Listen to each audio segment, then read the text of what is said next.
Tersangka pelaku perampokan di Desa Batu Putih, Kabupaten Oku berhasil ditangkap.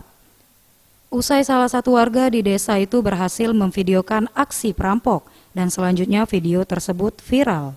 Korban yang saat itu sedang sendirian di rumah menjadi kesepakatan para pelaku untuk melancarkan aksinya. Dengan modus hendak menumpang ngecas HP, pelaku masuk ke dalam rumah dan membekap wajah korban serta mengikat kaki dan tangan korban.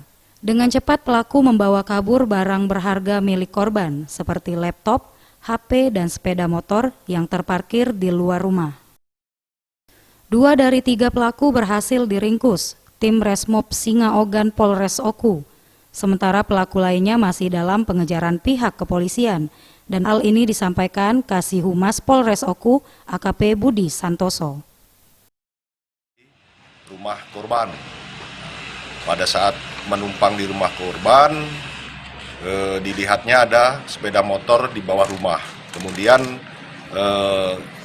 salah satu pelaku menanyakan kepada korban yang di rumah sendirian, motor siapa, dan dijawab oleh korban bahwa itu motor tetangga yang dititipkan.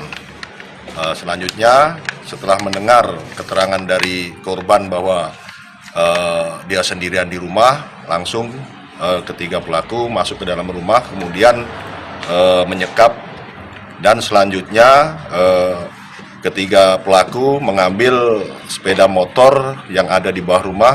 Berikut Pelaku dikenakan pasal 365 KUHP dengan ancaman penjara maksimal 9 tahun. Bagus Mihargo, Sriwijaya TV.